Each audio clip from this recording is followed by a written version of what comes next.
તો એક મોટા સમાચાર સામે આવી રહ્યા છે। નાયબ મુખ્યમંત્રી હર્ષ સંઘવીએ ચાર્જ સંભાળી લીધો છે। હર્ષ સંઘવીએ વિધિવત રીતે ચાર્જ સંભાળ્યો છે। પોતાની ઓફિસમાં વિધિવત રીતે પદભાર હવે હર્ષ સંઘવીએ સંભાળી લીધો છે। ગઈકાલે તેઓ નાયબ મુખ્યમંત્રી બન્યા અને આજે તેઓએ હવે ચાર્જ સંભાળી લીધો છે। આજે ધનતેરસનું પાવન પર્વ છે ત્યારે વિજય મુહૂર્તમાં હર્ષ સંઘવીએ ચાર્જ સંભાળ્યો છે। નાયબ મુખ્યમંત્રી હર્ષ સંઘવીએ ચાર્જ સંભાળી લીધો છે। ગઈકાલે અનેક 3 થી 4 જેટલા ખાતા તેમને સોંપવામાં આવ્યા, સાથે નાયબ મુખ્યમંત્રી પણ બન્યા અને હવે તેઓએ વિધિવત રીતે નાયબ મુખ્યમંત્રી તરીકેનો ચાર્જ સંભાળી લીધો છે। પોતાની ઓફિસમાં વિધિવત રીતે પદભાર હર્ષ સંઘવીએ સંભાળી લીધો છે। વિજય મુહૂર્તમાં તેઓએ આ પદભાર સંભાળ્યો છે। નાયબ મુખ્યમંત્રી હર્ષ સંઘવીએ ચાર્જ સંભાળ્યો છે। ગૃહ મંત્રાલય તરીકે તેઓએ બખૂબી જે કામગીરી નિભાવી ગૃહમંત્રી તરીકે, અને હવે તેઓ નાયબ મુખ્યમંત્રી બન્યા છે। પોતાની ઓફિસમાં ચાર્જ સંભાળ્યો છે ત્યારે હવે અનેક જવાબદારી જે તેઓને મળી છે। ગૃહ ખાતું છે, કાયદો ન્યાય સાથે રમતગમત ખાતું હવે તેઓ સંભાળશે। ત્યારે પોતાની ઓફિસમાં વિધિવત રીતે હર્ષ સંઘવીએ ચાર્જ સંભાળી લીધો છે અને તમામ કાર્યકર્તાઓથી લઈ નાનાથી મોટા લઈ તમામ લોકો તેઓને શુભકામના આપવા માટે તેમની ઓફિસ ખાતે આવી પહોંચ્યા। તે પણ દ્રશ્યો અમે આપને બતાવી રહ્યા છીએ। ગાંધીનગર ખાતે તેઓની ઓફિસમાં ચાર્જ સંભાળી લીધો છે। સંવાદદાતા હિતલ પારેખ જોડાઈ ચૂક્યા છે। હિતલ, વિધિવત રીતે હવે હર્ષ સંઘવીએ નાયબ મુખ્યમંત્રી તરીકે ચાર્જ સંભાળી લીધો છે, શું ત્યાંના કેવા દ્રશ્યો? જી બિલકુલ ચોક્કસ કહી શકાય કે નાયબ મુખ્યમંત્રી તરીકે રાજ્યમંત્રી જે હતા અને એમને હવે નાયબ મુખ્યમંત્રી પદ મળ્યું છે। તેઓએ પોતાનો ચાર્જ સંભાળી લીધો છે। પૂજા વિધિ સાથે પોતાના પરિવારને સાથે રાખીને આ ચાર્જ સંભાળવાની વિધિ કરી છે। સ્વાભાવિક છે કે બહુ મોટી સંખ્યામાં જે કાર્યકર્તાઓ ટેકેદારો છે એ બધા જ અહીંયા હાજર રહ્યા છે। સ્વાભાવિક છે કે અનેક એવા લોકો છે કે જે સીધી રીતે હાજર રહ્યા છે અને ક્યાંક ને ક્યાંક જોવા જઈએ તો ભવ્યથી ભવ્ય મોટી સંખ્યામાં કાર્યકર્તાઓ અને ટેકેદારો પણ આમાં જોડાયા છે। એટલે સીધી રીતે કહીએ કે જે પ્રકારે ચાર્જ સંભાળ્યો છે અને એ ચાર્જ અત્યારે પૂજા વિધિમાં બેઠા છે અને પૂજા વિધિ કરવામાં આવી રહી છે। જી બિલકુલ હિતલ, આભાર માહિતી બદલ। તો હાલ પૂજા વિધિ થઈ રહી છે, તેઓને શુભકામના આપવા માટે, અભિનંદન આપવા માટે ત્યાં લોકો પણ ઉપસ્થિત છે, કાર્યકર્તાઓ પણ આવ્યા છે।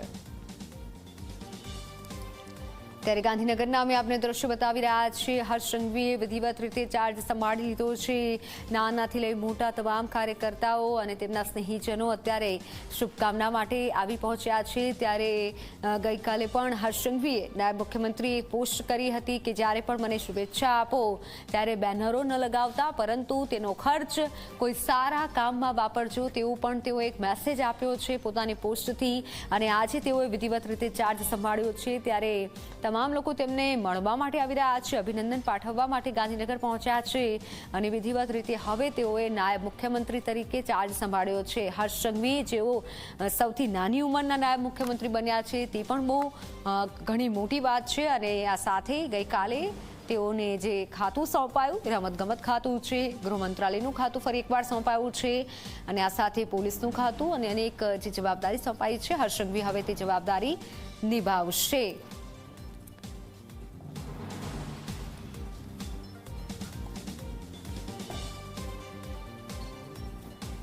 ત્યારે ગૃહ ખાતું પણ હર્ષ સંઘવીને સોંપાયું, ત્યારે રમતગમત ખાતું છે, સાથે તેઓએ ગઈકાલે કોમનવેલ્થની પણ વાત કરી છે। કોમનવેલ્થ ગેમ્સ જે યોજાવાની છે ગુજરાતમાં તેની પણ વાત કરી।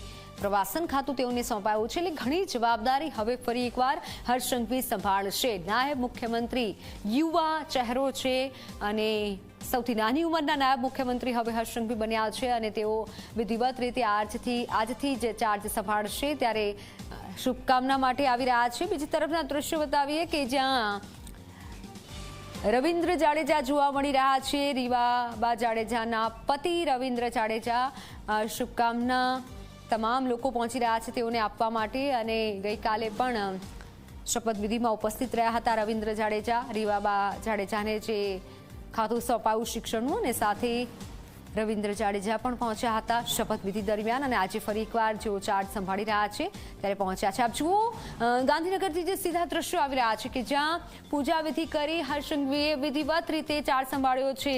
તમામ અને સૌ કોઈ તેઓને શુભકામના આપવા માટે, અભિનંદન પાઠવવા માટે તેઓની ઓફિસ ખાતે પહોંચ્યા છે અને હર્ષ સંઘવીના મુખ પર જે આનંદિત આ ચહેરો જોવા મળી રહ્યો છે. વિધિવત રીતે તેઓએ ખુરશી હવે સંભાળી લીધી છે. નાયબ મુખ્યમંત્રી તરીકેની આ ખુરશી સંભાળી છે. અગાઉ ગૃહ ખાતું સંભાળ્યું અને તેઓની જે સરાહના થઈ, સાથે કામની જે સરાહનાની બાદ તેઓને હવે નાયબ મુખ્યમંત્રી બનાવ્યા અને હવે નાયબ મુખ્યમંત્રી તરીકે તેઓએ આ ચાર્જ સંભાળી લીધો છે. હર્ષ સંઘવીએ પૂજા વિધિ કરી, ત્યારબાદ આ ચાર્જ સંભાળ્યો છે. ખાતું જે સોંપાયું છે તે પણ તેઓએ ચાર્જ સંભાળ્યો છે અને કાર્યકર્તાઓથી લઈને ધારાસભ્યો પણ તેઓને અભિનંદન પાઠવવા માટે પહોંચ્યા છે. ત્યારે આજના દિવસે એટલે કે આજે ધનતેરસ છે, શુભ દિવસ છે આજે અને શુભ દિવસે તમામ મંત્રીઓ પોતાનો ચાર્જ, પોતાનું ખાતું હવેથી આજના દિવસથી સંભાળશે. વિજય મુહૂર્તમાં હર્ષ સંઘવીએ આ ખાતું સંભાળી લીધું છે.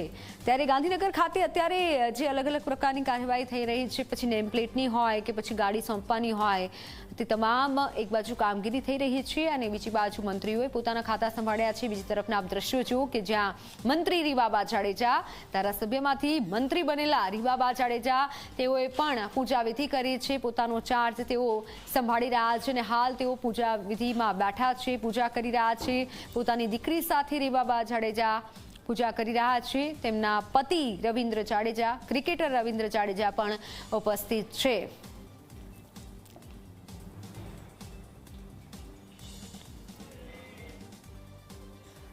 ત્યારે હર્ષ સંઘવીએ વિધિવત રીતે ચાર્જ સંભાળ્યો છે અને તેમની સાથે ધારાસભ્યો પણ ઉપસ્થિત છે.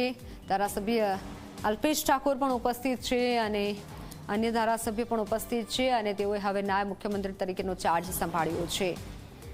હર્ષ સંઘવી કે જેઓએ ગૃહ ખાતું નિભાવ્યું પોતાનું અને ગૃહ મંત્રાલય નિભાવ્યું, ગૃહમંત્રી હતા અને હવે તેઓ નાયબ મુખ્યમંત્રી કહેવાશે. હર્ષ સંઘવી નાયબ મુખ્યમંત્રી તરીકે ચાર્જ સંભાળી રહ્યા છે. અત્યારે પૂજા વિધિ થઈ રહી છે ગાંધીનગર ખાતે. ધનતેરસનો આ દિવસ છે. ધનતેરસનો દિવસ સૌ કોઈ માટે ખુશીઓ લઈને આવે છે, ધન લઈને આવે છે, વૈભવ લઈને આવે છે. ત્યારે એવું કહી શકાય કે મંત્રીઓ માટે પણ આજનો દિવસ શુભ છે અને આ શુભ દિવસે તમામ મંત્રીઓ પોતાનો ચાર્જ સંભાળી રહ્યા છે.